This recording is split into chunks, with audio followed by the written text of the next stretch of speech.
നബി തങ്ങൾ പറഞ്ഞു യുവാക്കളോട് മനിസ്തതാഅ മിൻകുമുൽ ബാഅത ഫല്യതസവ്വജ്, യുവാക്കളെ നിങ്ങളിൽ വിവാഹത്തിന് ആഗ്രഹവും നിങ്ങൾക്ക് മഹർ കൊടുക്കാൻ കഴിയും, ഒരു പെണ്ണിനെ അവൾക്ക് ചെലവ് കൊടുക്കാനും കഴിയുമെങ്കിൽ നിങ്ങൾ വിവാഹം ചെയ്യണം. ഫമൻ ലം യസ്തതി' ഫഅലൈഹി ബിസ്സൗം, കല്യാണം കഴിക്കാനായിട്ടില്ല അല്ലെങ്കിൽ മഹർ ജോലിയോ കാര്യങ്ങളൊന്നും ആയിട്ടില്ല, മഹർ കൊടുക്കാനൊന്നും പറ്റുന്നില്ല, എന്നാൽ വിവാഹം ചെയ്യാൻ കഴിയുന്ന സമയം വരേക്കും അവർ നോമ്പെടുക്കണം.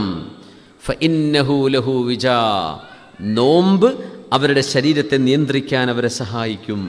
പട്ടിണി കിടക്കണം എന്നല്ല പറഞ്ഞത്, അങ്ങനെ തന്നെ നിങ്ങൾ പറയാം എങ്ങനെയാണെങ്കിൽ പട്ടിണി കിടക്കണം. ഫൽ യജു, ജൂ എന്ന് പറഞ്ഞാൽ പട്ടിണി എന്നാണ്, പട്ടിണി എന്നല്ല പറഞ്ഞത്. ഫൽ യസും, അള്ളാഹുവിന് വേണ്ടി നോമ്പെടുക്കണം, പടച്ചവന് വേണ്ടി നോമ്പെടുക്കണം. കാരണം തൻ്റെ ശരീരത്തെ നിയന്ത്രിക്കണമെങ്കിൽ നിയന്ത്രണം അതിലൂടെയേ കിട്ടുള്ളൂ. പക്ഷെ ചിലർ പറയും നോമ്പെടുത്താലും എനിക്ക് അങ്ങനെ ഒരു ഫീലൊന്നും, എനിക്കൊരു നിയന്ത്രണം കിട്ടുന്നില്ലല്ലോ. അത് വരാൻ കാരണം നോമ്പിൻ്റെ സമയത്ത് നമ്മൾ കഴിക്കുന്ന ഓവർ ഈറ്റിംഗ് ആണ് അതിന് കാരണം. ഓവറായിട്ട് ഭക്ഷണം കഴിക്കുന്നത് കൊണ്ടാണത്. മിനിമം ഭക്ഷണം കൊണ്ട് നിങ്ങൾക്ക് നിങ്ങളുടെ ദാഹവും നിങ്ങളുടെ വിശപ്പും തീരും. അതുകൊണ്ടാണ് അൽഹംദുലില്ലാഹില്ലദി അത്അമനാ വസഖാന, ഭക്ഷണം കഴിക്കുമ്പോൾ മുഴുവൻ നമ്മൾ അള്ളാഹുവിന് ശുക്ർ ചെയ്തുകൊണ്ട് പറയുന്ന വാക്കാണ്, അള്ളാഹുവേ ഞങ്ങൾക്ക് ഭക്ഷണം നൽകിയവനെ റബ്ബേ, ഞങ്ങൾക്ക് കുടിക്കാൻ തന്നവനെ റബ്ബേ, നിനക്ക് സ്തുതി അല്ലാ.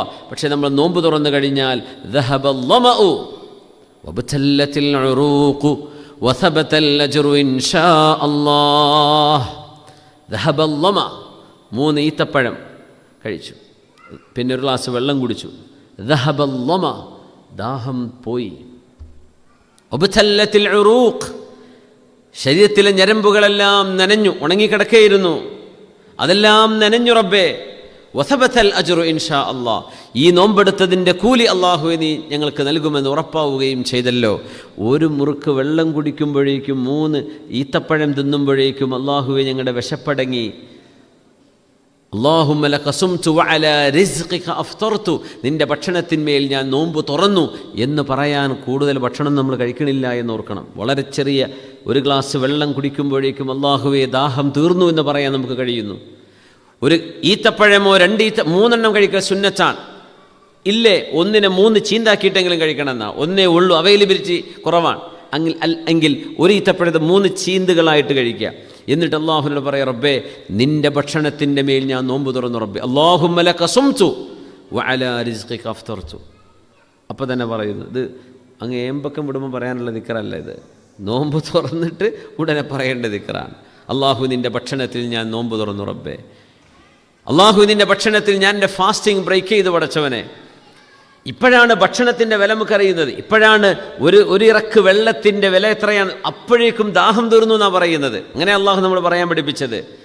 അള്ളാഹു തന്ന റിസ്ഖ് എന്ന് പറയുന്ന ഭക്ഷണം എന്ന് പറയുന്നത്, നമുക്ക് വായ തന്ന അള്ളാഹു തിന്നാനുള്ള ഭക്ഷണവും ലോകത്ത് വെച്ച് തന്നിരിക്കുകയാണ്. അതാണ് ഖലഖ ഫസവ്വാ.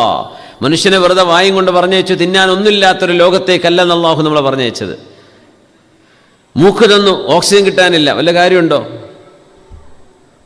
അല്ലെങ്കിൽ ശ്വസിക്കാനും മണങ്ങളോ ഒന്നും ഇവിടെ കാണാനില്ല. എല്ലാം നിശ്ചയിച്ചു വെച്ചിട്ടാണ് അള്ളാഹു ഈ ശരീരത്തെ പടച്ചിട്ടുള്ളത്. യാ അല്ലാഹ്.